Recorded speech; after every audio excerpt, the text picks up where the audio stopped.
Ang inyong mapapakinggan ay tungkol sa aking karanasan. 7 taon na ang nakalilipas.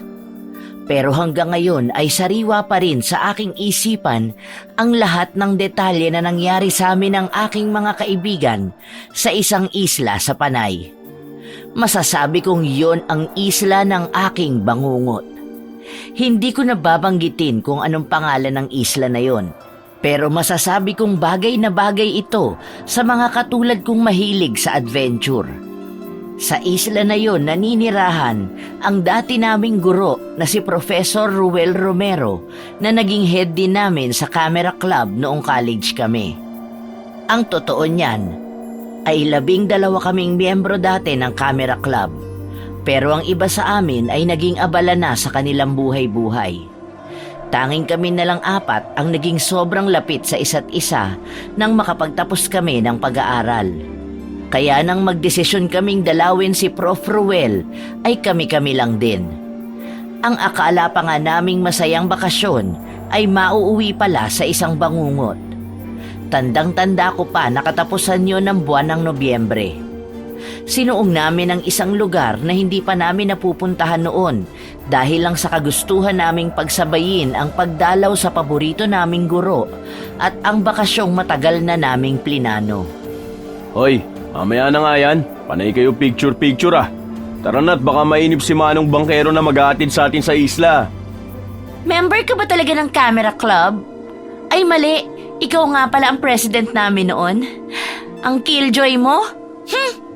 Naku, sinimulan na naman ni Ate Becca si Kuya Liam. Sisirain na naman niya ang mood ni Pres. Ay, Ate Jane, sumakay ka na po sa bangka. Ako na pong bahala sa mga gamit mo. Sigurado ka, Bunsoy? May kabigatan ng bag ko ha, pero salamat. Basta ikaw, Ate Jane. Malakas ka sa akin eh. Habang nasa biyahe ay napansin ko na panay ang iling ng bangkero matapos kaming tignan na magkakaibigan. Hindi ko alam kung guni-guni ko lang ba ang lahat o hindi. Pero biglang kumabog ang aking dibdib dahil doon. Si Ate Becca naman ay walang hinto sa pagkukwento ng kung ano-ano tungkol sa islang pupuntahan namin. Napapailing na lang ako dahil lahat ng sinasabi niya ay base lang sa kung ano ang nabasa niya sa internet. Ngunit kumunot ang aking noo nang mabanggit niya na may balita daw noon tungkol sa lugar na kanilang pupuntahan na konektado sa paranormal. Ayon pa raw sa nabasa niya, ay mapamahiin ang mga naninirahan doon noon pa man. Hindi naman nabago yun sa akin dahil kahit si Prof. Ruel ay sobrang dami ng pamahiin sa tuwing may mga lakad ang grupo noon. Ipinagkibit balikat ko na lang ang aking kabang nararamdaman. Tumanaw na lang ako sa napakalinis at kalmadong tubig ng dagat. Inilagay ko pa nga ang aking kamay sa gilid ng bangka para damhin ang talsik ng tubig. Hoy bruha, nakikinig ka ba? Ano, feeling serena lang? Ang ganda lang kasi ng tubig. Sobrang linaw tapos kitang-kita mo yung ilalim. Becca, sigurado ka ba na makikita natin si Prof. Ruel dun sa isla? Ayon sa research ko, maliit lang ang isla. Saka malay nyo, kilala pala si Prof doon. Pwede naman tayong magtanong. Hindi naman bawal yon. Alam nyo, i-enjoy nyo na lang ang view. Hindi nyo gayahin si Arthur na kumukuha lang ng litrato. Remembrance lang po, Ate Jane. Ang tagal na rin kasi mula nung huli tayo magkasama-sama eh. Halos 1 oras din ang binyahe namin bago narating ang Pangpang. Tirik na tirik ang araw ng mga sandaling yon. Bago bumaba ay nagbilin si Kuya Liam sa bangkero na balikan kami roon pagkatapos ng 6 na araw sa ganap na 2:00 ng hapon. Tanging pagtangulang naman ang sagot ng bangkero. Bago pa ako makababa ay tumalikod na ang aking mga kaibigan. Mukhang yun din naman ang pagkakataong hinihintay ng bangkero. Nilapitan ako nito at tinulungan akong maibaba ang may kabigatan kong maleta. Nagpasalamat ako kay Manong Bangkero. Ngunit bago pa man ako tumalikod para makasunod sa mga kaibigan ko, ay may sinabi ang bangkero pero mahina lang at halos pabulong. Napahinto ako sa paglalakad at napalingon dito. Nagtatakang tiningnan ko siya. Pero mabilis itong bumalik sa kanyang bangka at hindi na muling nagsalita pa. Binaliwala ko na lang yon dahil hindi ko naman naintindihan ang sinabi niya. Isa pa ay baka guni-guni ko lang yon. Bumalik ang tingin ko sa harap kung nasaan ang aking mga kaibigan. Nang tingnan ko sila ay napansin kong ilang di pa na ang layo nila mula sa akin. Kung kaya lakad takbo akong sumunod sa kanila. Inilagay ko sa aking shoulder bag ang kamerang kanina pa nasa aking leeg. Dala na rin ng pagkangawit kahit pa nga nagmamadali ako. Ayos ka lang, Jane? Bilisan mo! Para kang pagong eh. Oo, nandyan na. Lakad takbo ang ginawa ko para maabutan ko sila. Habang hinihintay nila ako ay sumilong sila sa tabi ng arko kung saan nakalagay ang pangalan ng isla. Napansin ko na may mga nakapilang kalesa doon sa kanilang likuran. Kaya kahit kainitan ng araw ay huminto ako at kinuhang muli ang aking kamera para kuhanan ng mga kaibigan ko na ang background ay ang mga nakapilang kalesa. Natatawa pa ako sapagkat mababaka sa kanila ang pagkainis sa init ng panahon kahit pa nga mahangin. Kuhang-kuha pa sa kamera ang pagtaas ng kilay ni Ate Becca habang nakatingin sa akin. Sinabayan pa nito ng pag-cruise ng kanyang mga braso sa harap ng kanyang dibdib.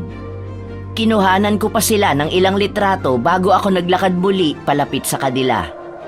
Nang makalapit na ako ay nakita ko pa ang pag-irap ni Ate Becca bago kami inaya nitong magtanong-tanong sa mga tao roon. Magkakasama kaming apat na lumapit sa unang kalesa na nasa pila. Si Kuya Liam ang nagtanong sa kutsero kung kilala ba nito si Prof. Ruel. Mabilis namang nakilala nang napagtanungan namin ang retiradong guro. Ayon sa kutsero ay nagturo rin pala ito roon sa mga kabataan pagkatapos magretiro. Wala na raw kasi ang paaralan sa kanilang isla dahil nasira ito ng bagyong Harurot. Inarkila na lang namin ang kutsero at ang kalesa nito na ihatid kami sa bahay ng dating guro. Masayang-masaya naman ito sa narinig sa amin. Mukhang madalang ang nagagawi sa isla nila kaya lahat ng tingin ng mga kutsero ay nasa amin. Ayos! Ngayon lang ako makakasakay sa kalesa. Haler, may kalesa sa luneta, no? Alam mo naman pong bahay, eskwela lang ako noon. Nang makagraduate naman ako, masyado na ako naging abala sa trabaho kaya wala akong panahon magliwaliw. Tumigil na nga kayo. Sakay na, para makarating na tayo sa pupuntahan natin. Isa-isa kaming sumakay sa kalesang kulay asul ni Manong Kutsero. May mga drawing pa roon ng mga isda, shell at kung ano-anong lamang dagat. Habang umaandar ang kalesa ay walang tigil si Arthur kakukuha ng litrato sa kabayo at sa kutsero. Mababakas talaga ang saya at pananabik sa mukha nito na nakikita ko lang sa tuwing may project kami noon. Si Kuya Liam naman ay nakikipagkwentuhan kay Manong Kutsero tungkol sa pamumuhay doon sa isla. Naalala ko tuloy noong gumawa kami ng magazine para sa project ng Camera Club ay ito ang nakikipag-usap sa mga taong ilalagay namin doon. Habang si Ate Becca ay panay ang retouch sa mukha dahil humulas na daw ang makeup nito na hindi na bago sa amin. Noon pa man ay gusto nitong laging nakaayos at laging mukhang fresh. Napapangiti na lang ako habang pinapanood ang mga kaibigan ko. Habang nakatanaw ako sa mga dinadaanan namin na maalikabok at malubak ay may sinabi ang kutsero na nakuha ng aking atensyon. Maliit lang daw ang populasyon sa isla at kadalasan pangaraw kung walang magpupunta roon ay halos walang kita ang mga kutsero. Tumatawa-tawa pa si Manong nang sinabi niya na swerte na raw sila na may pumupunta doon kada 4 na buwan. Pero kung wala naman daw ay wala lang sa kanila. Marami raw kasing chismis tungkol sa islang yon. Maraming kwento pa si Manong pero may isa talaga na pumukaw sa aking interes. Yun ay ang bali-balita raw na isla ng mga aswang ang lugar nila kaya wala masyadong nagpupunta. Mababakas naman ang lungkot sa mukha ng kutsero kahit pa nga nakangiti ito. Magtatanong pa sana ako kung totoo ba yun nang matabig ako ni Ate Becca dahil hahampasin pala nito si Arthur. Ate Becca, alam mo epic ang kakapatong mo ng foundation sa mukha mo. Hindi mo ba nakikita ang paligid mo? Maalikabok, mapuno, at higit sa lahat wala kang mapagpapagandahan dito. Ay, meron pala, si Boss Liam. Anong sabi mo? Tigilan mo nga akong bansot ka. Ang sabihin mo, crush mo lang ako kaya nagkakaganyan ka. Saka anong masama sa pagpapaganda? Isa pa ginagawa ko to para sa sarili ko. Gosh! Tama na nga yan. Kayo talagang dalawa. Mamaya niyan mapagalitan na naman tayo ni Kuya Liam. Napapailing na lang ako nang umismid si Ate Becca na sinamahan pa ng pag-amba ng suntok. Habang bumubungis-ngis naman si Arthur dahil tinitingnan na sila ng masama ni Kuya Liam. Halos kalahating oras din ang binyahe namin sa maalikabok at malubak na daan bago namin narating ang mga hile-hilerang bahay. Paglagpas doon ay huminto si Manong Kotsero sa isang bahay kubo na may kalakihan ng bakuran. Napapalibutan niyo ng mga tanim na gulay at may mababang tarangkahan lang na gawa sa kawayan. Pagbaba namin sa kalesa ay may sinabi si Manong na sa palagay ko ay kami lang ni Kuya Liam ang nakarinig. Sabi niya ay wag daw kaming basta-basta magpupunta kung saan-saan nang walang kasamang taga roon dahil hindi pa raw namin kabisado ang lugar. Napatingin ako sa aking pinsan. Nagkibit balikat lang ito at nag-abot ng 300 kay Manong. Payuko-yuko pa ito habang nagpapasalamat. Pagkaalis ng kalesa ay doon lang ako humarap sa bahay ni Prof. Ruel. Hindi ko man lang namalayang nakapasok na pala ang aking mga kasama sa loob ng bakuran at ako na lang ang naiwan sa labas. Nagtuturuan pa nga ang mga ito kung sino ang kakatok. Umiling naman si Kuya Liam at akmang kakatok na nang biglang bumukas ang pinto at bumungad ang isang matandang may hawak-hawak na tungkod. Sino sila? Ano ang kailangan ninyo? Liam, Prof. Reporting for duty. Natawa pa ako dahil talagang sumaludo pa si Kuya Liam kay Prof. Ruel. Yun kasi ang gawain namin noon sa tuwing pupuntahan namin sa office ang guro para magbigay ng mga layout ng project para sa club. Inaaninag naman ito ang nakasaludo pa ring binata. Nang tuluyan na akong makalapit ay gumawi ang tingin sa akin ni Prof. Ruel. Kung kaya binigyan ko ito ng isang matamis na ngiti. Doon lang kami nakilala ng dati naming guro. Sumaludo rin ito pabalik kay Kuya Liam at doon lang ibinaba ang kamay nito. Jane! Liam, Becca, Arthur, kayo nga! Asa na iba? Bakit apat lang kayo? Saka, paano nyo nahanap ang isla namin? Kami lang po nakapunta at abala na sa kanika-nilang buhay yung iba eh. Si Becca po nakaalam ng isla ninyo. Ganun ba? Pasok kayo. Tuloy na at napakainit sa labas. Paniguradong napagod kayo sa biyahe. Kayo, wala pa rin kayong kakupas-kupas. Lalong-lalo ka na, Becca. Abay, napakagaling mo pa rin researcher ah. Naku, basic lang po sa akin yun. Ang galing kaya ng mentor namin. Naunang pumasok si Becca. Kasunod nito si Kuya Liam. Tapos ako at ang panghuli ay si Arthur na kinuha ang maleta ko at siya na raw ang magpapasok. Maluwag din naman ang loob ng bahay kubo ni Prof at napakalinis pa. Pero kapansin-pansin na wala siyang kasama roon. Kaya naman tinanong ko si Prof kung mag-isa lang ba siyang nakatira roon. Malungkot naman na sumagot ito sa amin na hindi na nga raw siya nagkaroon ng sariling pamilya at kami sa camera club na ang itinuring niyang mga anak. Agad naman na lumapit si Kuya Liam kay Prof at niyakap ito. Naiintindihan naman namin kung bakit gano'n na lang ang reaksyon ng pinsan ko. Lumaki kasi itong walang ama kaya napalapit talaga ito ng husto sa retiradong guro. Napalingon naman ako kay Arthur nang makarinig kami ng tunog ng mga supot. Hindi lang pala ako ang nakapansin nun. Isa-isa nitong nilalabas ang mga dala naming pagkain. Dahil doon ay nabura ang ngiti ni Ate Becca at tumingin ng masama sa binata. Kahit kailan, panira ka talaga ng moment. Wala ka bang alam na ibang pwedeng gawin? Inilalabas ko lang naman ng mga pasalubong natin para kay Prof. Bakit ba lagi mainit ang ulo mo sa akin, Ate Becca? Menopausal ka na po ba? Aba, talaga nga naman. Ay! Hinubad ni Ate Becca ang suot niyang sandals at ibinato yon sa nakayukong si Arthur na naglalabas pa rin ng mga pagkain. Nang tumama yon sa binata ay hindi ko na napigilan ng tumawa. Lalo na nang iangat nito ang mukha at namilog ang mga matang maluha-luha. Mukhang kahit ito ay hindi makapaniwalang babatuhin siya ni Ate Becca. Akmang ibabato pa ni Ate Becca ang isa sa sandals niya nang tumayo sa gitna nila si Kuya Liam at namewang sa kanila. Mababakas ang pagkadismaya nito sa ginawa ng dalawa. Naririnig ko pang bumubulong-bulong si Ate Becca na pasalamat daw si Kuya Liam dahil gwapo siya bago ito nag-walk out at nagtungo sa kusina.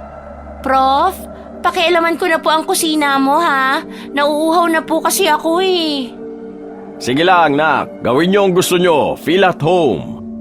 Kitang-kita naman sa mga mata ni Prof. Ruel ang saya. Plano sana nitong asikasuhin kami, pero nagpresenta na lang kaming magkakaibigan na kaya na namin. Kung kaya pinakialaman na namin ang kusina niya. Habang siya naman ay nakaupo lang at nakikipagkwentuhan kay Arthur na mukhang hindi yata nauubusan ang sasabihin. Si Ate Becca naman ay iniayos ang mga dala naming stock ng pagkain pagkatapos nitong uminom ng tubig. Habang ako na ang bahalang magluto ng uulamin namin. Si Kuya Liam ay ginagawa ng tsaa ang matanda habang hinihintay na matapos ako sa piniprito kong meatloaf. Nagsalang na din ako ng kanin. Napansin ko lang na iba ang kulay ng bigas nila. Maitim-itim yun na parang abuhin.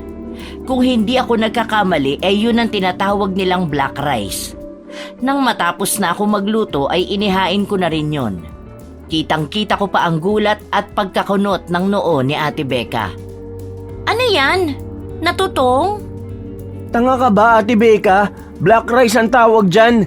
Healthy yan at mahal na klase ng bigas sa Maynila. Akala ko ba ikaw ang pinakamagaling sa atin? Tanga talaga? Inate mo pa ako. Peste ka? Psst, tama na yan. Mahiya naman kayo. Nakakatuwa naman. Hindi pa rin kayo nagbabago. Natawa na lang sina Prof, kila Becca at Arthur.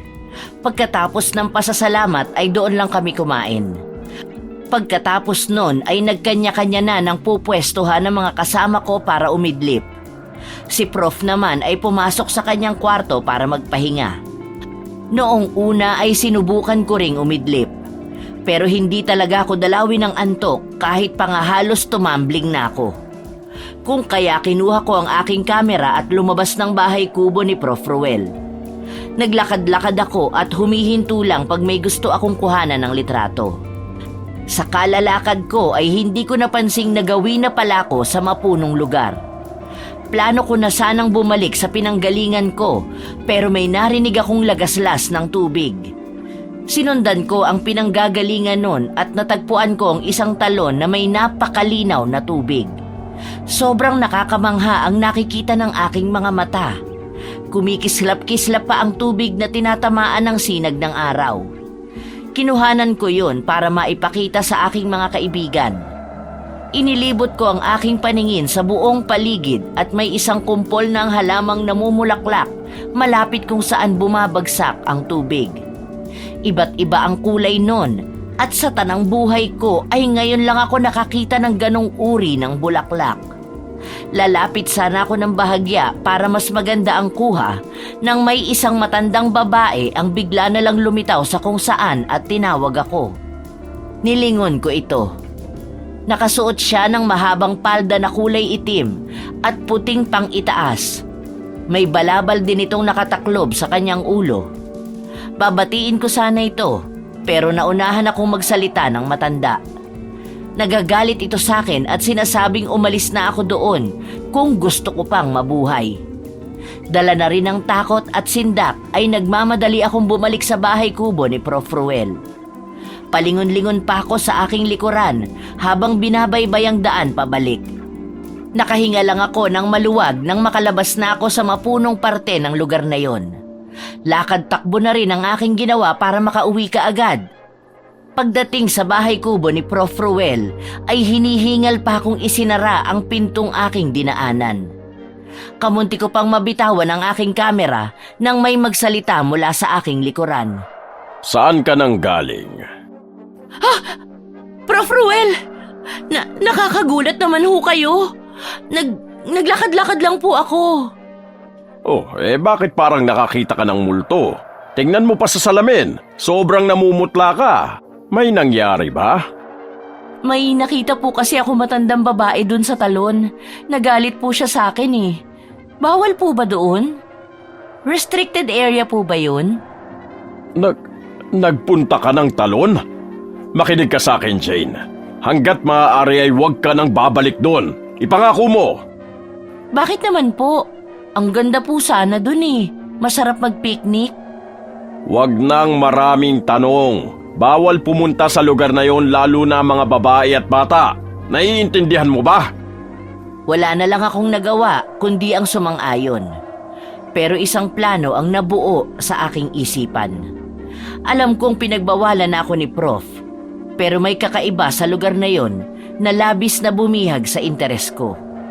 Nang sumapit ang hapon ay nag-aya si Arthur na lumabas daw kami para makaikot-ikot. Sasama sana ako sa kanila para muling masilayan ng talon. Ngunit ayaw ko rin namang ang Prof pa ang magluto ng hapunan para sa amin. Kaya ang 3 na lang ang nakagala. Sigurado ka bang hindi ka sasama sa kanila? Abay, kaya ko namang magluto. Ilang taon ko nang ginagawa yan nung wala pa kayo rito. Prof naman, nandito nga po kami kaya dapat nagpapahinga lang po kayo. Kayang-kaya naman po namin lahat ng gawain dito. Nako, kayo ang bisita kaya dapat ako ang nag-aasikaso sa inyo. Baka mamaya niyan masanay ako. Wala naman pong kaso yun. Pwede naman po kami magpabalik-balik dito para po dalawin kayo. Lalo na at mas stable na po ang mga negosyo namin. Ay nako, mapapagod lang kayo. Masaya na ako kahit minsan nyo lang ako dalawin. Sige na at ako'y kukuha pa ng gulay natin. Habang si Prof ay nangunguha ng gulay na aking iluluto ay isinalang ko na ang kanin. Pagkasalang ko ay kinuha ko ang aking kamera para tingnan ang mga nakuha kong larawan kanina. Maganda ang lahat, pero may isang larawan na pumukaw sa aking atensyon. Yun ang larawan na kuha ko sa may talon. Sinubukan kong i-zoom out yun pero napahinto ako nang makita kong palapit ang dati naming guro. Ibinaba ko na lang sa may lamesa ang kamera at kinuha kay Prof. Ruel ang bitbit nitong mga gulay. Mabilis na nilinisan bago hiniwa-hiwa para mailuto na.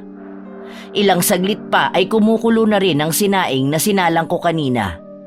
Habang abala ako sa pagluluto ay narinig kong may kausap si Prof sa kanyang bakuran. Dahil sa kuryosidad ay sinilip ko yun. Nanlaki ang mga mata ko nang makita ko ang matandang babae kanina sa may talon. Hindi ko man naririnig ang kanilang usapan ay sigurado akong ako ang pinag-uusapan nila. Nakita ko pang nagkakamot ng ulo si Prof. Ruel bago umalis ang matandang babae. Nang mapansin kong pabalik na ito sa loob ng bahay ay patakbo akong bumalik sa kusina para magkunwaring hinahalo ang aking nilulutong ginisang gulay. Pagpasok ng matanda ay kaagad itong lumapit sa akin. Si Aling Tere pala ang nakakita sa'yo kanina. Iwasan mo siya hanggat maaari. Bakit naman po? Mukha nga po siyang masungit, pero parang harmless naman po siya. Basta, tandaan mo na lang ang pinag-aralan nyo noon tungkol sa mga sayings like, curiosity kills the cat. But satisfaction brought it back. Tama po ba ako? Ikaw talaga. Pero mas mabuti na maging maingat, di ba? Noted po, Prof. Magdidilim na rin nang makabalik ang aking mga kaibigan. Pero kapuna-puna ang bag ni Arthur na kanina ay halos walang laman, pero ngayon ay nakaumbok na. Hindi ko na lang masyadong binigyang pansin yun at naghain na ng makakain. Nang matapos ang hapunan ay nagtsalang si Prof at pumasok na sa kwarto niya. Si Ate Becca naman ang nakatokang maghuhugas ng mga plato. Kaya tumambay na lang ako sa harapan habang nagkakape. Nandoon din si Kuya Liam na naninigarilyo. Plano ko palang sabihin sa kanya ang tungkol sa talon nang biglang tumabi sa akin si Arthur. Yakap-yakap pa rin ito ang bag na dala niya kanina. May malaking ngiti ito sa labi na siyang nagbigay sa akin ng pagtataka. Yung totoo, Bunsoy. Kanina mo pa hindi binababayan ah. Ano bang meron dyan? Ginto? Hindi ka maniniwala sa nakita namin kanina, Ate Jane. Sobrang ganda nung napuntahan namin tapos may nakita pa kaming kakaibang bagay dun sa magubat na lugar. Sayang at hindi ka namin kasama. Ang ganda mag-picture-picture dun. Pero may inuwi kami para ipakita sa'yo. Uy, Huwag mo ilabas yan. Ibukas mo lang yung bag. Baka mamaya may makakitang iba eh. Yun nga ang ginawa ni Arthur. Nagulat talaga ako sa nakita kong laman ng bag niya. Isang maskarang gawa sa isang tunay na hayop na parang inihulma sa ulo ng tao. May mga bato pang maliliit na may iba't ibang kulay ang nakasabit doon. Nang mas lakihan niya ang pagkakabukas, ay may kuminang sa ilalim na mas lalong nakapagpakanot ng noo ko. Kulay ginto na parang korona na hugis sungay yun. Iisa lang yun at ang disenyo na nakikita ko lang ay may batong kulay pula sa gitna ng dalawang ulo ng ahas. Kung kaya agaw pansin talaga yun kung makikita mo. Ayon pa kay Arthur ay nakuha nila yon sa isang halamanan sa gilid ng talon. Doon naman biglang pumasok sa isip ko ang lugar na napuntahan ko rin kanina. Ang nakapagtataka lang ay wala naman ako napansin na ganoon doon kanina. Magtatanong pa sana ako nang mag-aya na si Kuya Liam sa loob para matulog. Dala na rin ng pagod ko ay pumasok na rin ako at dumiretso sa kusina para hugasan ang tasang pinag-inuman ko ng kape. Bago pa man ako matapos sa aking ginagawa ay napansin kong parang may mga aninong gumagalaw sa likod bahay. Ipinagkibit balikat ko na lang yun at inilagay na ang nahugasang baso sa tauban. Nagpupunas na ako ng kamay nang tawagin ako ni Arthur. Ate Jane, good night po. Sweet dreams. Ikaw rin. Teka, wag mo sabihing hindi mo talaga bibitawan yung bag mo. Matutulog na. Umiling lang ito sa akin bago nahiga sa pagitan ni na Kuya Liam na nasa sofa at Ate Becca na nasa banig. Natatawa na lang akong lumapit sa higaan namin at tumabi kay Ate Becca na tulog na sa banig na nakalatag sa sala. Doon naman ako bilib kay ate. Kahit sobrang arte niya ay pwede mo siyang patulugin kahit saan. Matigas o malambot, basta pwedeng tulugan ay hihiga talaga ito. Pagtabi ko sa kanya ay kaagad din akong nakatulog. Pero sa kalagitnaan ng gabi ay nagising kaming lahat sa isang malakas na sigaw na nanggagaling sa labas. Wala sa loob na napatingin ako sa relong nakalimutan kong hubarin. Nagtaka pa ako nang ang nakalagay doon ay 2:00 ng madaling araw. Napabangon tuloy ako. Ganon din ang mga kasama ko. Sabay-sabay kaming napasilip sa may bintanang ditaas. Yun naman ang inabutan ni Prof. Ruel na pupungas-pungas pang lumabas sa kanyang kwarto. Oh, anong meron? Nagkakagulo po sa labas sa mga tao. Hindi naman po namin maintindihan kung ano nangyayari. Hindi sumagot si Prof. Ruel at dumiretso ito papunta sa labas. Kami namang 4 ay bumalik sa pagkakasilip sa bintana para makiusyoso. Pilit na nag-uusisa sa labas kahit pa nga hindi namin maintindihan ang mga sinasabi nila. Nagbabaka sakaling may masagap kaming chismis. Sabay-sabay kaming bumalik sa pagkakaupo sa sofa nang makita naming pabalik na si Prof. Ruel sa loob. Pero pagpasok nito ay hindi man lang kami tinapunan ng tingin. Dire-diretso lang ito sa kanyang itak na nakasabit malapit sa kusina.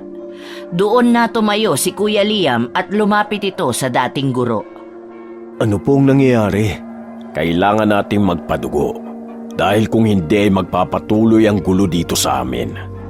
Magpadugo? Bakit po? Para saan? Kaugalian yun dito sa amin sa tuwing may nawawala. Magtatanong pa sana kaming magkakaibigan pero mabilis na lumabas ang matanda. Kung kaya nagdesisyon kaming sundan na lang ito. Sumunod kami sa kanya hanggang sa may likuran ng kubo kung saan naroon ang kulungan nito ng mga manok.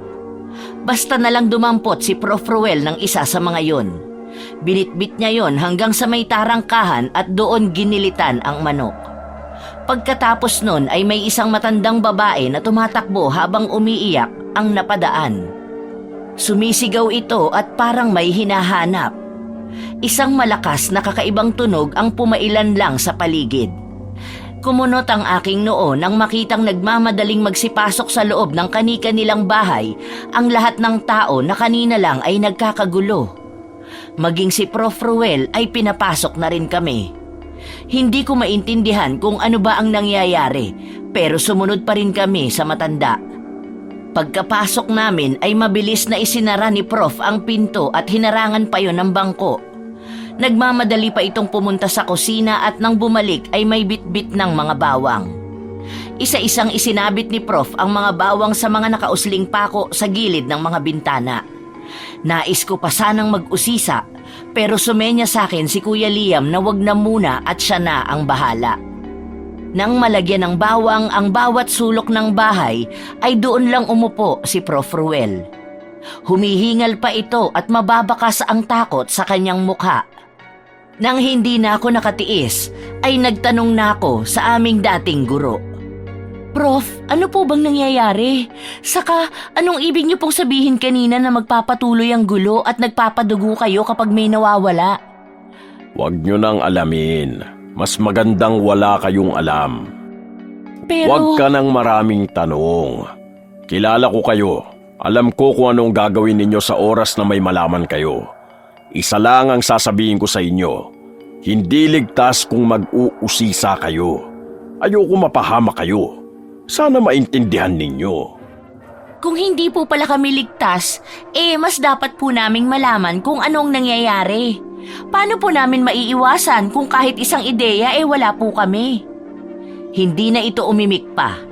Sumandal lang si Prof at tumingala na para bang ang lalim ng iniisip. Sinabihan naman kami ni Kuya Liam na bumalik na kami sa pagkakatulog. Ayoko mang sundin yon ay alam kong may plano si Kuya Liam para mapagsalita namin si Prof Ruel. Pero dumaan ang magdamag na nakabantay lang sa amin ang aming guro. Hindi pa rin naman nagtangka si Kuya Liam na magtanong dito na labis kong ipinagtataka. Ang buong akala ko kasi ay kukulitin nito ang matanda dahil siya naman ang paborito. Pagsapit ng 6:00 ng umaga ay naghanda na ako ng almusal namin. Si Kuya Liam ay nakatulog pa habang nakaupo. Si Ate Becca at Arthur naman ay nahihimbing pa sa pagtulog sa banig. Si Prof Ruel ay lumabas nang magkaroon na ng liwanag sa langit. Habang abala ako sa paghahanda ng almusal ay may kumatok sa pinto. Lalapitan ko na sana yon, pero nagising si Kuya Liam at nagpresintang siya na lang ang magbubukas. Naghahain na ako nang muling marinig ko ang pagbukas-sara ng pinto. Hindi ko na lang pinansin yon dahil alam ko namang si Kuya Liam lang yon. Paggawi ng tingin ko sa sala ay nakita kong ginigising ni Kuya ang 2 tulog pa rin. Nandoon na rin ang dating guro at kasama nito ang kutserong naghatid sa amin doon kahapon. Dahan-dahan kong binaba ang bandehado ng kanin nang bumangon na si Ate Becca. Bumalik ako sa kusina para magsalang ng mainit na tubig para sa kape na iaalok ko sa bisita ni Prof Ruel at sa mga kaibigan ko. Nang maisalang ko na ay saka ko lumapit sa kanila para sana ayain na silang mag-almusal, pero nangunot ang aking noo sa narinig. Handa po akong tumulong sa paghanap. Isasama ko po si Arthur. Pero kayo po, Prof Ruel, maiwan na lang dito kasama ang mga babae. Masyado ko na pong matanda para dun eh. Alam ko naman yon. Pero hindi nyo naman kailangan saluhin ang obligasyon ko dito sa isla. Ayoko na kayong maabala pa. Di ba po para nyo na kaming anak? At bilang anak po ay tungkulin namin ang alagaan kayo. At bilang anak ay responsibilidad naming gawin ang makabubuti para sa inyo. Anong paghahanap ang pinag-uusapan ninyo? Si Kuya Liam na ang nagbigay sa akin ng sagot sa tanong ko. 3 batang babae pala ang nawala kahapon at isa naman nung gabi. Ngayon ang unang araw ng paghahanap ng mga ito sa kanila. At dahil nga matanda na si Prof ay nagsabi ang pinsan ko na sila na lang ni Arthur ang sasama sa paggagalugad ng mga lugar. Sa huli ay pumayag din ang matanda. Pero bago lumakad ang mga ito ay kumain muna sila. Dahil nga dadalawa lang silang naiwan na kasama ni Prof, ay si Ate Becca na ang naghugas ng lahat ng pinagkainan, maging ang mga pinaglutuan. Bandang 3:00 ng hapon ay dumating ang pawis na sina Kuya Liam at Arthur. Malulungkot ang mga mukha ng mga ito. Kung kaya sa palagay ko ay may hindi magandang nangyari. Oh, anong balita? Ano nangyari? May nahanap po kaming isa. Pero patay na po. Parang dinukot ang puso at may ilang parte na po ng katawan niyang nawawala. Butas din ang tagiliran nito. Nakakaawa, sobrang bata pa niya. Sinong halangang kaluluwang gagawa nun sa isang inosente? Hindi lang po yun. Parang pinahirapan pa ang bata dahil sa dilat na dilat pa ang mga mata nito. Tapatin niyo nga po ako. Ano po ba talagang meron dito sa isla niyo? Ay, sige, sasabihin ko sa inyo. Pero mangako kayong hindi na kayo mag-iimbestiga pa. Lahat kami ay lumapit kay Prof. Maging ang naghuhugas na si Ate Becca ay pumunta rin sa amin. Pag-upo namin sa sofa para makinig ay sabay-sabay kaming tumingin sa retiradong guro. Ilang beses muna itong humugot ng malalim na buntong hininga bago ito nagsimulang magkwento. Maraming aswang ang naninirahan noon dito sa islang ito. Iba-ibang uri, iba-ibang hugis. Pero dahil sa dumami na mga taong naninirahan dito at tumutugi sa kanila, ay naglipatan na ang iba. Pero may isang pamilya ng aswang na ayaw talagang umalis dito sa amin. Yun ay ang mga aswang na mukhang tao. Hindi totoong bata at babae lang ang kinukuha nila. Dahil wala silang sinasanto lalo na kung naistorbo nyo ang katahimikan nila. Aswang? Anong klaseng... Hindi ko na naituloy ang aking sasabihin dahil ipinagpatuloy ni Prof ang pagkukwento. Ayon sa aming dating guro ay mga karaniwang aswang lang daw ang mga yon pero malalakas kumpara sa ordinaryong tao. Napahawak pa si Ate Becca sa akin. Nanginginig pa ito kung kaya hinawakan ko ang kanyang kamay na nakapulupot sa aking braso. Ipinaliwanag sa amin ni Prof. Ruel na ang karaniwang aswang o kilala sa tawag na aswang ay uri ng aswang na may anyo at wangis daw ng tao. Ang kaibahan lang daw ay kumakain ng laman loob at umiinom ng dugo ng tao ang mga ito. Pero mahina nga raw sila kapag umaga. Kaya lang, pag sumapit ang dilim ay nagiging mababalasik ang mga ito. Ayon pa kay Prof ay madali lang makikilala ang mga ito. Kapag tiningnan mo raw sila sa mata at ang refleksyon mo ay baliktad, ibig sabihin ay aswang yon. Nagtayuan ang mga balahibo ko sa narinig ko kay Prof. Napayakap na nga sa akin si Ate Becca. Si Arthur naman, nakanganga pa habang nanlalaki ang mga matang nakatitig kay Prof. Ruel. Kitang-kita ang gulat at kaba sa mukha nito. Ako man ay nakakaramdam din ng takot at kilabot. Hindi ko pa man nakikita ito ay alam ko ng delikado ang buhay namin kung makakaharap namin ang pamilyang yun. Yun po ba ang dahilan kung bakit ayaw nyo na akong pabalikin sa talon? Oo, dahil sagrado ang talon para sa pamilyang yun. Malapit din doon ang tinitira ng pamilya ng aswang. Matagal na silang hindi nang gagambala. Kaya palaisipan sa aming mga taga rito kung bakit sa paglipas ng isang dekada ay naisipan na naman nilang mambiktima. Ano pong ibig niyong sabihin?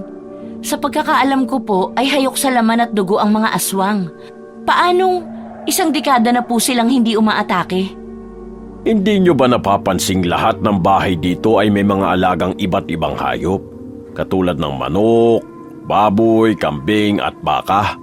Ang mga hayop na yon ay pinaparami namin, hindi lang para sa aming pagkain, kung hindi sa gagamiting alay sa talon kada 6 na buwan. Ha? Alay para saan? Para sa buhay namin. Hanggat nagbibigay kami ng alay ay mananatili ang katahimikan dito. Ang tatay ko nakiusap sa kanila noon para matapos na ang gulo rito sa isla. At kahit noong namatay si ama, ay tumupad sila sa pangakong hindi na manggugulo basta tuloy-tuloy ang pag-aalay. Kaya lahat kami ay nagtataka sapagkat hindi naman kami pumalya sa pag-aalay. Nahinto lang sa pagkukwento si Prof. Ruel nang makarinig kami ng malakas na kaluskos sa likurang bahagi ng kubo. Bitbit ang itak at mga sibat na dala nila Kuya Liam na galing sa kotsero noong naglibot sila ay magkakasama naming tinungo ang likod bahay. Nagulantang kaming lahat nang makitang sira na ang bakod at may ilang mga manok doon ang patay na sa gitna ng kulungan ng mga ito. Ngunit imbis na lapitan yun, ay halos pagtulakan kami ni Prof. Ruel pabalik sa loob ng bahay. Nagtataka man kami, ay nagpadala na lang kami sa pagtulak nito. Madali kayo! Pumasok na kayo! Ano po bang nangyayari? Ang aswang ang may gawa nun. Paniguradong nagpakawala ang mga ito ng kanilang mga alaga o kung hindi man, ay nagbibigay na sila ng signos ng pagsisimula na naman ng gulo. Natahimik ang lahat at pilit naming iniisip kung ano ang sunod na mangyayari. Kung kakayanin pa ba namin ang manatili sa lugar na yon. Lumipas ang ilang araw at patuloy na nanggugulo ang mga aswang.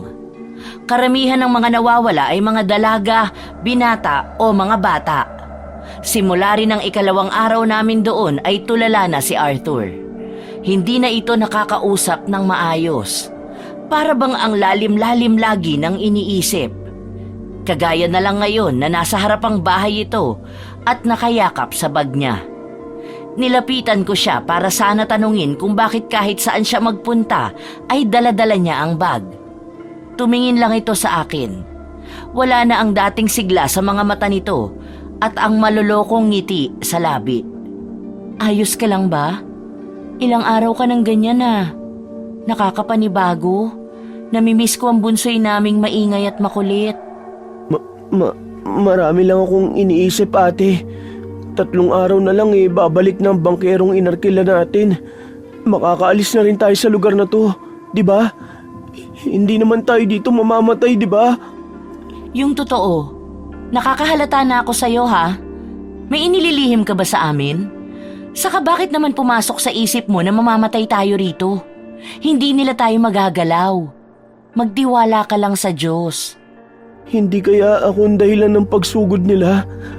Bakit pakiramdam ko may nagawa akong mali? Ate Jane, hindi na ako makapag-isip ng diretsyo. Gulong-gulo na ang utak ko eh. Ano bang sinasabi mo? Ano naman ang kinalaman mo sa pag-atake nila, Aber? Aswang sila, Arthur. At ang mga aswang ay walang pinipili. Basta aatake na lang kahit walang dahilan. Huwag mong sisihin ang sarili mo. Poprotektahan natin ang isa't isa. Pagkasabi ko noon ay biglang humagulgol si Arthur. Niyakap ko ito para kahit papano ay mabawasan ang takot nito. Takot din naman ako. Hindi pa ako handang mamatay. Pero sa sitwasyon namin ngayon ay hindi ako pwedeng panghinaan ng loob. Hinahagod ko pa ang likuran ni Bunsoy sa pag-asang gagaan ang pakiramdam nito kahit kaunti. Yun naman ang dinatnan ni Kuya Liam. Pinapapasok na kami nito dahil nag-aagaw na ang liwanag at dilim. Tatayo na sana kami nang bigla na lang akong may makitang asong malaki na nakatitig sa amin mula sa labas ng tarangkahan ng bahay kubo ni Prof. Kulay itim yun at mabalahibo. Matatalim ang tingin nito sa amin. Nagbigay sa akin ng kakaibang kilabot ang tinging ipinupukol nito. Bubugawin na sana yon ni Kuya Liam nang biglang lumitaw si Prof. Ruel at pinagmamadali kaming papasukin sa loob ng bahay.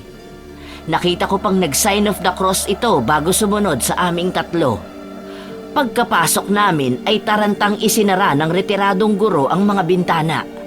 Hindi na lang ako umimik dahil sa aking napagtanto na baka aswang o alaga ng aswang ang asong nasa labas kanina.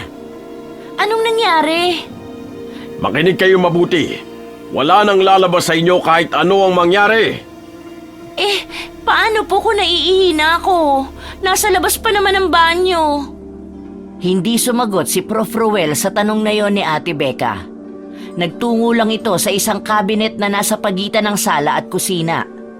Pinanood lang namin ang matanda na naghahalongkat doon. Ilang saglit pa ay nakita kong may inilabas na isang arinola doon si Prof. Wala sa loob na napalingon ako kay Ate Becca sapagkat alam kong hindi pa ito nakakagamit ng ganon. At mukhang tama nga ako dahil tinanong nito si Prof kung ano ang lalagyan na hawak nito. Gusto kong humagalpak ng tawa sa reaksyon ni Ate Becca nang sabihin ng dati naming guro na doon ito iihi. Kung wala siguro kami sa ganitong lugar ay baka nabuli na naman ito ni Arthur. Para mapigilan ang gustong kumuwalang tawa ay nilingon ko ang sofa kung saan umupo kanina si Arthur. Pero nawala ang papalabas na tawa ko nang makita kong wala doon ang binata. Tanging ang bag lang nito na lagi niyang yakap ang nasa sofa. Kaagad kong inilibot ang aking mga mata. Pero kahit anino niya ay hindi ko makita. Kuya Liam, nakita mo po ba si Arthur? Pinaupo ko sa... Si Arthur! Arthur! Prof. Ruel, nawawala si Arthur! Hanapin po natin siya! Sino ang nagbukas ng bintana?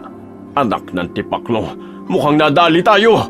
Lalabas ako tingin ng tulong kina Kapitan! Magpirmi kayo dito at ako nang bahala! Pakiusap, huwag na kayong umalma! Pero... Walang pero-pero! Hindi ninyo kilala ang kalaban ninyo! Bigla na lang nag-iiyak si Ate Becca. Maging ako ay nagulat sa naging reaksyon niya. Nilapitan nito ni Kuya Liam at niyakap, habang si Prof naman ay tinapunan lang kami ng tingin bago nagmamadaling lumabas.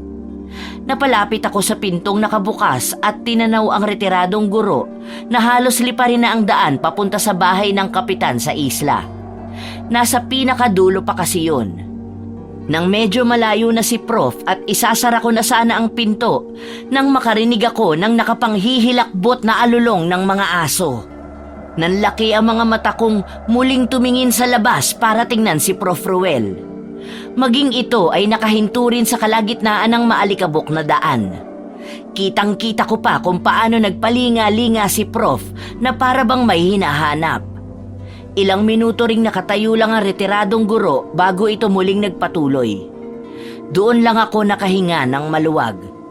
Pero kapuna-punang hindi na tumatakbo si Prof. Mabagal na lang itong naglalakad habang iwinawasiwas ang hawak nitong itak na nadala pala niya. Nag-aalala man ay mas pinili ko na lang isarado ang pinto bago bumalik sa sala kung nasaan sila Kuya Liam. Nakaupo na ang mga ito sa sofa habang patuloy pa rin sa pag-iyak si Ate Becca. Kuya Liam, ano nang gagawin natin? Saan napunta si Arthur?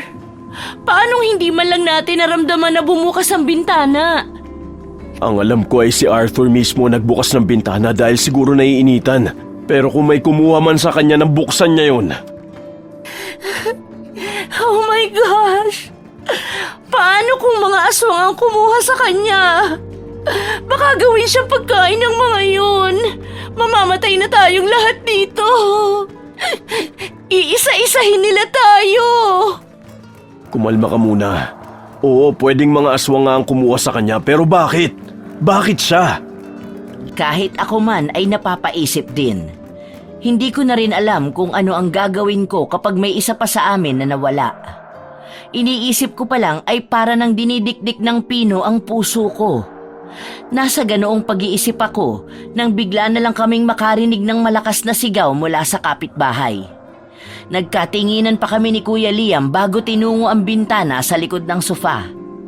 Inangat yun ng pinsan ko at sumilip doon. Nakiusyoso na rin ako. Kitang-kita namin na naglalabasan ng mga iba pang kapitbahay at ang mga kalalakihan doon ay pinasok ang tarangkahan ng katabing bahay lang ng kinalalagyan namin. Pinanonood namin kung ano ang nangyayari nang makita ko si Ate Becca na tumatakbo papunta sa dinaanan namin nung pumunta kami doon.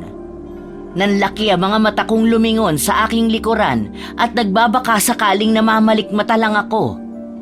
Pero wala sa sofa si Ate Becca at nakabukas na rin ang pinto ng bahay. Walang ano-ano ay bigla na lang lumundag si Kuya Liam sa bintana palabas. Nagtatakbo ito at hinabol si Ate Becca. Nagkandadapa-dapa akong sumunod sa mga ito. Saktong paglabas ko ay ang malakas na sigaw ng lalaki ang maririnig sa buong paligid. Napalingon ako sa bahay na pinanggagalingan nun. May lalaking lumabas doon na dumiretso sa isang gilid at sumuka. Hindi ko na sana papansinin yun nang marinig ko mula sa isang mamamayan doon na inatake raw ng aswang ang maglolang nakatira sa bahay na yon. Pumasok bigla sa isip ko ang eksenang kinakain ng aswang ang nagmamakaawa kong kaibigan na si Arthur. Bumalik na lang ako sa wisyo nang marinig ko ang malakas na sigaw ni Ate Becca. Bit-bit na ito ni Kuya Liam kahit na nagwawala na ito. Sinalubong ko sila pero sinenyasan ako ni Kuya Liam na pumasok na ako sa loob ng kubo. Hindi pa man kami nakakarating sa tarangkahan ay dinig na dinig ko ang mga lagabog ng paghampas ni Ate Becca sa likod ni Kuya Liam. Ang sweet niyo naman. Pagbalik natin sa Maynila, mag-aabay ako sa kasal niyo, ha? Anong sweet dito? Para ako sa akong binitbit nitong mokong na to eh. Ibaba mo nga kasi ako. Uuwi na ako sa amin. Ayoko na rito. Kitang-kita ko ang pagkainis sa mukha ni Kuya Liam. Nang makapasok na kami ay walang ingat na ibinaba nito si Ate Becca. Galit na galit naman ito at patuloy na binubulyawan ang pinsan ko. Dahil sumasakit na ang tenga ko sa pagsigaw-sigaw ni Ate Becca, ay nagdesisyon na lang ako lumabas para makiusyoso sa mga tao roon. Pagdating sa mga nagkukumpulang tao ay narinig kong pinag-uusapan nila na ngayon lang daw naging ganitong muli ang mga aswang. Noon daw ay tanging ang mga naliligaw lang sa mga teritoryo ng mga ito ang pinag-iinteresan. Kaya maging ang mga ito ay nagtatanungan kung ano ba talaga ang dahilan. Marami pa akong ibang narinig patungkol sa mga aswang na yon. Pero kahit isa ay wala man lang ibang tinawag dito kundi aswang. Kaya wala kaming ideya kung anong uri ba ng aswang ang naninirahan sa islang yon.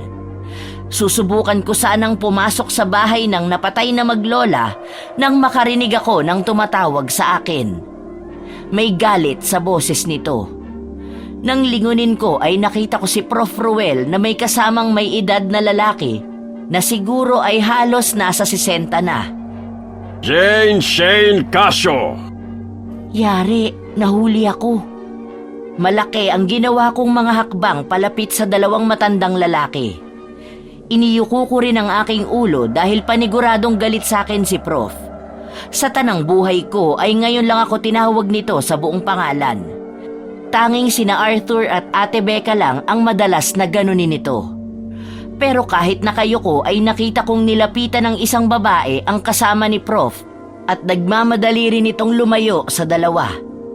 Nang tuluyan na akong makalapit sa pwesto ni Prof at ng kasama niya, ay halos kalad ka rin ako ni Prof. Ruel papasok sa kubo.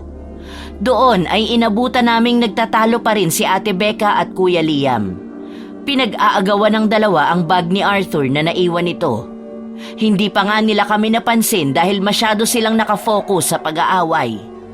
Isang mahinang ubo naman ang narinig kong pinakawalan ni Prof. Ruel na hanggang ngayon ay nakahawak pa rin sa aking pulsuhan.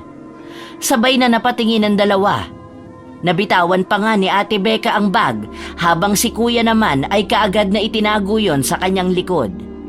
Kahit pa nga alam na alam niyang nakita na namin. Ano yan? Bakit mo tinatago? Wala po. Mga gamit lang po ni Arthur to. Bueno, sinamahan na ako ni Kapitan dito para sana makausap kayo. Sa ngayon abala pa siya sa gulong nangyayari sa labas. Ano nga pala nangyari nung wala ako? May nangyari bang masama sa maglola? Inatake sila ng aswang. Narinig ko po sa isa sa kapitbahay nyo na isang magaling na antingero ang lolo nyo noon at isa namang manunugis ng aswang ang tatay nyo. Baka po may alam kayong paraan kung paano namin mababawi si Arthur kung mga aswang nga po ang kumuha sa kanya. Kwento na lang yun at isa pa ay matagal na silang wala.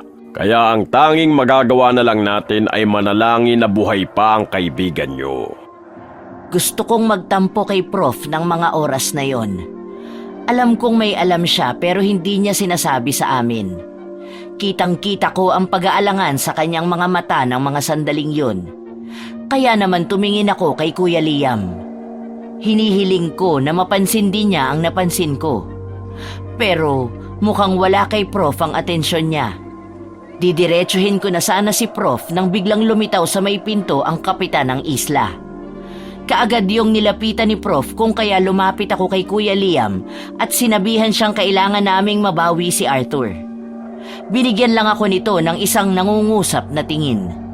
Pero hindi maintindihan ang ibig niyang iparating. Tatanungin ko pa lang siya nang biglang lumapit sa amin ang kanina pang naghi-hysterical na si Ate Becca. Sa palagay ko, may kinalaman ang mga nakuha namin nun sa gubat. Manahimik ka. Di pa nga tayo sigurado sa inala mo eh. You mean yung sungay na may dalawang ulo ng ahas at may bato sa gitna? Saka yung maskara na mukhang baboy ramo o kung anumang hayop yun? Sinabihan ko na kasi silang wag nang galawin yun eh. Pero ang titigas ng ulo. At ngayon naman sinisisi mo kami. Hindi ba ikaw ang nagsabi na malaking pera ang makukuha natin kung madadala natin yun sa Maynila dahil sa batong nasa gitna ng hugis sungay ng hayop? It was your idea. Pero natigil ang pagtatalo ng dalawa nang marinig namin ang boses ni Prof. Ruel na parang may kausap. Nagmamadali akong tumayo at inawang ng bahagya ang bintana. Saktong-sakto naman ang pwesto ko dahil kitang-kita ko doon ang dalawang matandang nag-uusap. Nung una ay wala akong ibang naririnig kundi ang pag-uusap nila tungkol sa paghahanap kay Arthur. Pero bigla na lang sinabi ng kausap ni Prof na bakit hindi raw naming subukan tingnan sa hawla ng mga bihag. Nalilito naman ako dahil hindi ko mawari kung ano ba ang tinutukoy nitong hawla. Kung nagulat ako sa sinabi ni Kapitan, ay mas nabigla ako sa sagot ni Prof. Kapitan, ilang taon nang hindi ginagamit ng mga aswang ang mga yun. Isa pa mukhang wala akong kakayahang makipag-usap sa kanila. Hindi ako sitay. Magkaiba kami. Kung sakali mang doon nga nila dinalang isa sa bisita ko, iisa lang ang ibig sabihin nun. May balak na silang magpalit ng namumuno sa kabilugan ng buwan at tayong mga taga rito ay magiging mga dagana naman nila. Kung ako ay nagulat, ang kausap naman ni Prof ay natahimik at napayuko. Nakitang bumubuka-buka pa ang bibig ng kausap nito pero hindi ko na narinig ang iba pa nitong sinasabi. Babalik na sana ako kila Kuya Liam nang makita kong tumalikod na si Prof kay Kapitan at inaya itong pumasok. Pero napabalik ako nang biglang sumigaw si Kapitan at sinabihang duwag si Prof. Kung totoo raw na mahalaga kaming mga bisita niya, ay hindi nito hahayaang maging bahagi kami ng ritual sa pagsasali ng pamumuno. Halos pigil ang hiningang hinihintay ko ang mga isasagot ni Prof. Muli ay nakita kong hinarap ni Prof ang Kapitan at saka ito sinabihan na kahit lumaban pa kami ay kulang ang lakas ng mga taga roon para labanan ang mga umaagaw sa posisyon ng namumuno sa mga ito. Ngayon ko lang nalaman na marami pa palang alam ang matanda tungkol sa kalabang ayaw nitong labanan. Bigla akong nawala ng gana sa pakikinig sa mga ito. Para sa akin ay sapat na ang mga narinig ko para bumuo kami ng sarili naming plano upang mailigtas si Arthur. Isinara ko na ang pagkakaawang ng bintana. Umatras ako para lang malamang nasa likuran ko pala ang pinsan ko. Kuya Liam! Kung ayaw niyang sabihin sa atin kung saan natin makikita si Arthur, pues ako maghahanap kahit galugarin ko pa ang buong gubat. At paano, Aber? Ano naman ang magagawa natin kung wala man lang tayong idea kung saan magsisimula? Sige nga, sabihin mo sa akin, paanong possible yung gusto mo? May plano ako. Hindi na naituloy ni Kuya Liam ang kanyang sasabihin nang biglang bumukas ang pinto at iniluwanon sina Prof at Kapitan. Nakikita ko ang lungkot sa mukha ng may edad na kapitan. Tumayo ako at sinalubong sila para alukin ng kape ang kasama ni Prof pero tumanggi lang ito.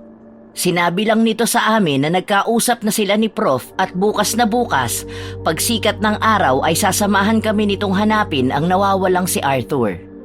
Nagpasalamat ako sa kapitan at sumulyap ng palihim sa retiradong guro. Walang emosyon itong ipinapakita. Pagkatapos kong alukin namang maupo ang kapitan ay muling tumanggi ito at nagpaalam na. Habang si Prof naman ay bigla na lang nag-walk out. Medyo hindi ko nagustuhan ng ipinakitang ugali ng matanda. Dahil nakaramdam ako ng hiya ay ako na lang ang naghatid ng may edad na kapitan. Pagbalik ko sa sala ay nakahiga na sa sofa si Kuya Liam habang nakatakip sa mga mata ang mga braso nito. Nanghihinayang ako dahil gusto ko pa sana siyang tanungin tungkol sa naudlot niyang sasabihin. Si Ate Becca naman ay nakaupo na sa banig at nakatulala pa rin. Nilapitan ko ito para kausapin. Ate Becca, masama pa rin ba ang loob mo kay Kuya Liam? Hindi naman. Pasensya na kayo kanina kung nag-hysterical ako ha. Nag-alala din naman ako kay Arthur pero natakot ako para sa buhay ko. Hindi pa ako pwedeng mamatay. Walang mamamatay, ate.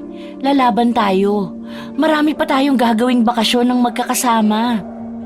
Niyakap ako ni Ate Becca at saka kami sabay na humiga sa banig. Ilang araw pa ang lumipas pero hanggang ngayon ay hindi pa rin nila nahahanap si Arthur. Nauubusan na kami ng pag-asa ng mga oras na yan. Pero isang pangahas na plano ang naisip na gawin ni Kuya Liam. Hindi ko man gusto ang paraang naiisip nito ay sumang-ayon na rin ako. Hapon na yon ang huling araw namin sa isla. Naisipan ni Kuya Liam na halongkatin namin ang mga gamit sa kabinet na nasa sala sa pag-asang may makukuha kami doon na maaaring magamit sa gagawin namin. Inaya ng pinsan ko si Prof na kausapin sina Kapitan para sa huling araw ng paghahanap kay Arthur bukas. Naiwan naman kami ni Ate Becca. Ako ang magkakalkal sa kabinet habang si Ate Becca naman ang magiging watcher ko kung pabalik na ba sila Prof. Hindi na kasi namin matagalan ang kaduwagan nila. Marami na kasi ang nawala pero wala pa ring kilos na ginagawa ang mga taga roon para matigil ang mga nangyayari. Kaya kung sila uupo lang, pues kami ay hindi. Habang iniisa-isa kong kinakalkal ang laman ng kabinet ay may nakita akong isang tela roon. Inangat ko yon at napansin kong may kabigatan kahit pa nga kakapiranggot lang ang nakabalumbon na telang yon. Tinanggal ko ang pagkakabalumbon nun at doon ko nakita ang isang bilog na metal na mukhang palawit sa kwintas. Ang tali nito ay parang gawa sa tinirintas na hibla ng kahoy. Ano to? Pendant? Ang weird! Dalian mo na dyan! Natatanaw ko na sina Prof! Dali! Eto na nga, binabalik ko lang yung nilabas ko. Patapos na to. Pagkasara ko ay narinig ko na ang boses ni Prof. Taranta akong tumayo at ibinulsa sa aking shorts ang nakuha kong palawit. Eksakto namang pumasok sina Kuya Liam. Namumula sa galit si Prof at hindi ko maintindihan kung ano ba ang pinagtatalunan ng dalawa. Nabubuwang ka na! Sa oras na dumating na ang bangkero ay ipapahatid ko na kayo! Sa ayaw at sa gusto nyo! At yun ang desisyon ko! Hindi nyo po ako pwedeng pigilan. Buhay ko to kaya gagawin ko ang lahat ng gusto ko. At ito po ang tandaan nyo. Hindi po ako aalis dito nang hindi kasama si Arthur. Kahit kaladkarin nyo pa ako papunta sa bangka. Ah, yan ang gusto mo? Sige, pababayaan kitang humukay ng sarili mong libingan. Pumunta ka ron sa lungga ng mga aswang at hanapin mo ang mga hawla para mas mapadali ang paghahanap mo kay kamatayan. Pagkasabi nun ni Prof. Ruel ay dire-diretso na itong naglakad papunta na naman sa silid nito. Sa tuwing may iniiwasan itong usapin ay lagi na lang ganon ang ginagawa sa amin ni Prof. Mas lalo tuloy ako nawawala ng amor sa kanya. Napapailing na lang ako kaya ibinaling ko na lang ang aking atensyon kay Kuya Liam. Tinanong ko ito kung ano ba ang nangyari. Hindi ito sumagot. Bagkus ay sumenyas ito sa amin na sundan siya. Yun naman ang ginawa namin ni Ate Becca. Pagdating sa labas ay kaagad nitong sinabi na bukas ay uuwi na kami ni Ate Becca. Napasimangot ako dahil nakuha ko kung ano ang ibig niyang sabihin. Hindi ako aalis ng isla nang hindi ka kasama. Uuwi rin ako. Kailangan ko lang hanapin si Arthur bago ako bumalik ng Maynila. What? Pinapauwi mo kami at magpapaiwan ka? Nababaliw ka na nga talaga. By the way, ano nga pala yung nakita mo sa loob ng cabinet, Jane? Naging signal naman yon para ilabas ko ang bilog na palawit sa aking bulsa. Iniabot ko yon kay Ate Becca. Sabi nito ay parang anting-anting daw yon o pangontra sa kung ano. Kinuha yon ni Kuya Liam sa kamay ni Ate Becca at ibinulsa yon. Sinabi nito sa amin ang plano nito. Pagsapit daw ng gabi ay lalakad kami para hanapin ang hawla na pinag-uusapan nila Kapitan at Prof. Wala man kaming kasiguraduhan ay buo naman ang loob namin sa aming gagawin. Sabay kaming tumango ni Ate Becca at saka kami inaya ni Kuya na magluto na ng hapunan. Nang sumapit na ang gabi ay maingat kaming naghanda ng aming mga dadalhin para sa paghahanap kay Arthur. Kinuha ko ang bag na dating laging yakap ni Bunsoy. Inilagay ko doon ang ilang mga bawang na dinikdik ko kanina habang naghahanda ako ng pagkain. Kinuha ko rin ang isang garapon ng asin ni Prof. Ruel. Pagkalagay ko ng mga yon ay kumuha ako ng plastik at gunting. Nauna na akong lumabas sa dalawa para mamitas ng kalamansi Lahat ng nakukuha ko ay inilalagay ko sa supot na hawak ko. Marami-rami na rin ang nakuha ko nang may biglang kumalabit sa akin. Tama na yan. Sapat na siguro yung dami ng mga nakuha mo. Let's go? Sige, Ate Becca. Bilisan nyo na. Baka mamaya magising na si Prof at mapansing wala tayo. Nagmamadali kaming sumunod kay Kuya Liam na naunang naglakad sa amin. Tinahak namin ang madilim na daang papuntang gubat. Tanging ang flashlight lang ng mga cellphone namin ang nagsisilbing ilaw para makita namin ang daan. Habang palayo kami ng palayo sa mga bahay ay nakakaramdam ako ng takot sa kung ano ba ang aming mahahanap sa gubat at sa talon. Para akong kinakabagan na hindi ko maintindihan. Siguro ay dala yon ng kabang nararamdaman ko. Nang marinig na namin ang lagaslas ng tubig ay pinapatay sa amin ni Kuya Liam ang mga ilaw ng cellphone namin. Naglabas lang ito ng lighter at sinindihan yon bago kami nagpatuloy sa paglalakad. Kada mamamatay ang lighter ay sinisindihan yon ni Kuya Liam. At kahit pa mahina ang tunog na nililikha nun, ay mas nadadagdagan ang kabog sa dibdib ko. Ilang minuto pa kaming naglakad hanggang sa tuluyan naming narating ang talon. Napakatahimik doon. Tanging huni ng mga ibon at panggabing hayop lang ang maririnig na sumasabay sa tunog ng pagbagsak ng tubig. Alam nyo, parang wala naman tayong mahahanap dito eh.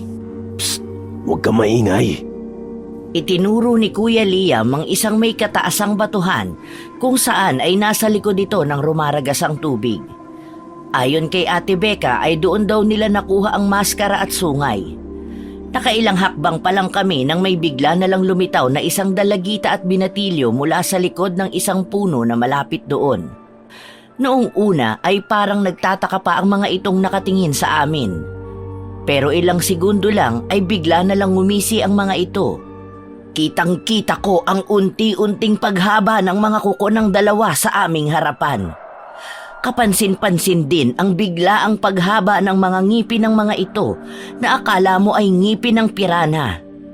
Humahakbang ang mga ito papalapit at bawat hakbang nila ay napapaatras kami. Hindi ko maintindihan kung bakit ibang-iba ang mga alam kong itsura nila. Hindi totoong nangungulubot ang kanilang balat katulad ng mga napapanood ko sa telebisyon. Normal ang itsura nila. Ang tanging nagbabago lang ay ang kanilang mga ngipin at kukong nangingitim pa. Ah! Ayoko na dito! Ate Becca! Nanlalaki ang mga mata kong nakatingin sa papalayong si Ate Becca. Pero napabaling ang tingin ko sa dalawang aswang na nasa harapan namin dahil sa malakas na pagtawa ng mga ito. Tapos bigla na lang tumakbo ang binatilyo sa direksyon kung saan din nagpunta si Ate Becca. Hindi ko alam kung bakit pero may kumawalang luha sa aking mga mata. Napakapit ako sa braso ni Kuya Liam. Nang bigla na lang nag-alulungan ang mga asong hindi namin alam kung nasaan. Isa-isa ring naglitawan ng mga iba pa palang kasama ng dalagita na nasa mga puno lang nagkukubli.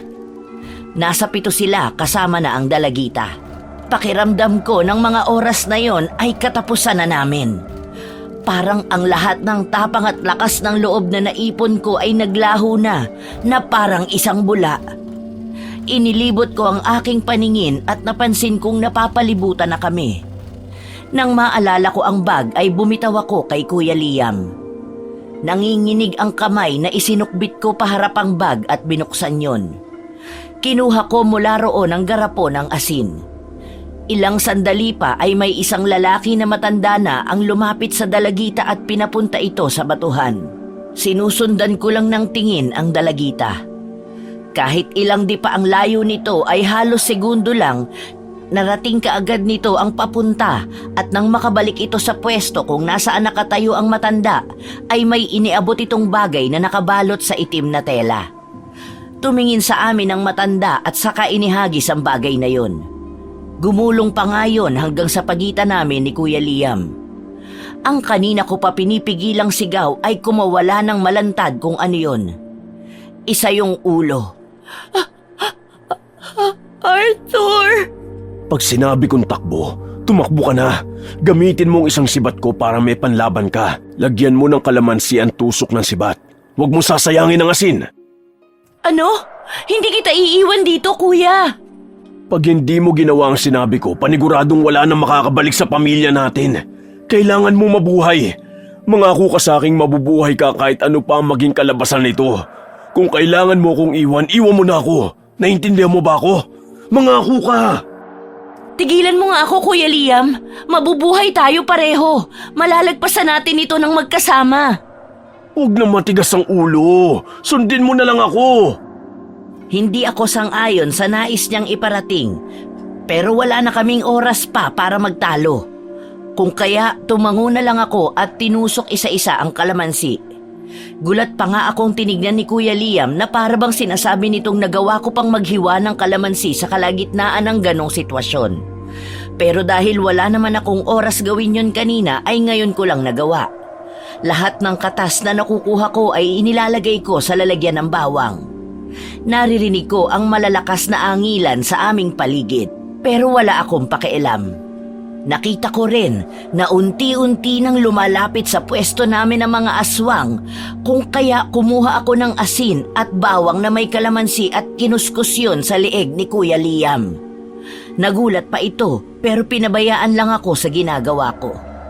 Hindi ko nga rin alam kung tama ba ang ginagawa ko dahil ang sabi lang naman ni Ate Becca, pangontra daw sa aswang ang bawang, asin, suka at kalamansi. Hindi man ako sigurado ay susubok pa rin ako.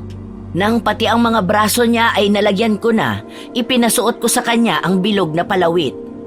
Nakita kong napatingin ang lahat ng mga aswang sa matandang anyong tao pa rin. Maging ito ay mukhang nagulat nang makita yon. Pero sandali lang yon. Bigla na lang itong sumenya sa mga naroon na sugurin kami. Gamit ang sibat ay sinubukan kong tusukin ang papalapit sa akin na aswang pero hindi ko matamaan. Tumalikod ako kay Kuya Liam at muli ginamit ko ang sibat sa isang batang bigla na lang tumalon sa akin. Sinangga ko yon dahilan para maputol ng aswang ang sibat na hawak ko. Nakita ko pa sa malapitan ang paglalaway nito. Patuloy lang kami sa pakikipaglaban sa mga aswang. Pagod at masakit na ang aking buong katawan. May mga ilang sugat na rin ako, maging si Kuya Liam. Pero ang mga kalaban namin ay para lang kaming pinaglalaruan. Nang may bigla na lang lumitaw mula sa gubat. Tama na! Hindi ba talaga kayo titigil? Tumupad kami sa nakagawian natin. Nag-aalay kami bawat pamilya kapalit ng buhay ng mga tao rito. Noong una hindi kami nagduda na kayo may gawa sa pagkawala ng mga bata. Pero pinatunayan nyo lang na mga hayop talaga kayo! Prof. Ruel, dumating ka? Nagkaroon kami ng kaunting pag-asa ng mga oras na yon. Napalingon ako sa matandang aswang nang sabihin nitong kaming mga tao ang mga naunang nanggambala sa kanila. Nananahimik daw sila doon at namumuhay ng malayo sa tao, pero may kinuha raw ang mga tao na naging dahilan para mawala sa kanilang pamilya ang posisyong matagal nilang inaalagaan. Ayon pa rito ay nagsipag-alisan sa islang yon ang mga dati niyang tauhan para umanib sa ibang pamilya. Bigla na lang pumasok sa alaala ko ang mga kinuha noon ng mga kaibigan ko doon. Nagmamadali kong hinalungkat ang bag na nakasukbit sa aking harapan.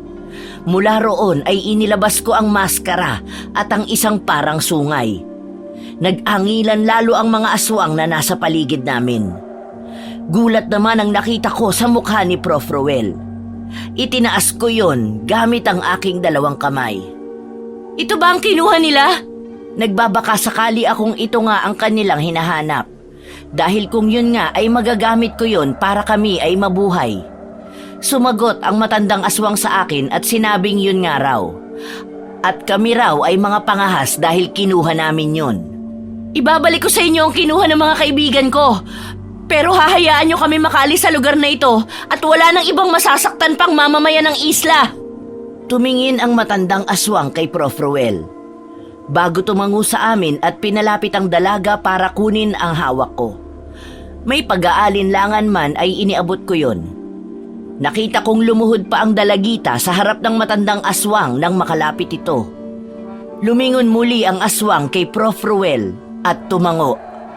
Hinipa nito ang mukhang sungay na may bato at naglikha yon ng may katinisang tunog. Pagkatapos nun ay tinalikuran na kami ng mga aswang. Kasabay nun ay ang biglang panghihina ng mga tuhod ko. Hindi ako makapaniwalang nakausap ko ang mga aswang at hindi kami pinatay ng mga ito. Hindi lang ako sigurado kay Ate Becca. Unti-unti na ring lumalabo ang aking paningin hanggang sa bigla na lang akong bumagsak. Madilim man ang aking paningin ay narinig ko pang sumigaw si Kuya Liam bago ko naramdaman na para akong lumutang sa ere at doon ako tuluyang nawala ng malay. Jane!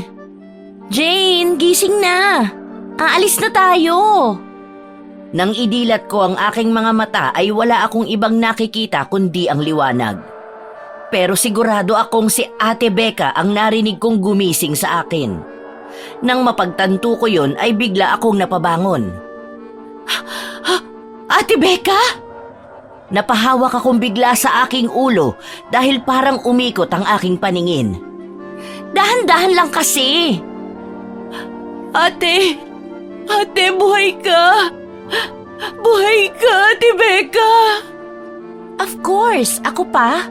Nung tumakbo ko, naramdaman kong may nakasunod sa akin. Kaya ang ginawa ko, dumapa ako at gumapang papunta sa batis. Nagtago ako sa malalaking bato hanggang sa umalis yung sumusunod sa akin. Naghintay ako ng halos 1 oras bago ako umalis dun para makasiguro ko. Grabe yun ang ginaw, sobra. Tapos nung sure na akong safe na, patakbo akong umuwi rito. Ayun nga, naabutan kitang inaasikaso ni na Liam. Ikinuwento nila sa akin ang mga nangyari at nawalan ka nga raw ng malay. Bakit parang takang-taka ka, girl? Di ba usapan natin walang mamamatay at marami pa tayong pupuntahan ng magkakasama? Napayakap akong bigla kay Ate Becca. Sa likod nito ay si Kuya Liam na puno ng benda ang braso at katawan. Niyakap ko rin ito at napahiyaw pa nga dahil nasagi ko ang mga sugat niya. Si Prof naman ay nasa lamesa at nagkakape habang nakangiting pinapanood kami. Nasa ganoong mga sandali kami nang biglang dumating ang kotsero at sinusundo na kami. Nakita kong lumabas sina Ate Becca sa labas, habang si Kuya Liam naman ay inilabas lang ang maleta ko at muling bumalik sa loob. Nagpapasalamat pa ako kay Prof nang biglang sabihin ni Kuya Liam na maiiwan muna siya roon ng 1 pang linggo para pagalingin ang kanyang mga sugat na gawa ng pakikipaglaban namin. Nagulat pa ako nang pumayag si Prof dahil ngayon ay kampante na siyang maayos na ang lahat. Iginalang ko na lang ang desisyon ni Kuya Liam at pinuntahan na si Ate Becca para maihatid na kami sa daungan. Napakasakit para sa amin ng pagkawala ni Bunsoy, ngunit naging daan naman ang aming mga karanasan para mas lalo kaming maging malapit sa bawat isa. Naging madalas na rin ang komunikasyon namin sa aming dating guro at kapag may pagkakataon ay dinadalaw namin siya doon sa isla. Sa isla na tinawag naming 3 na Isla ng Bangungot.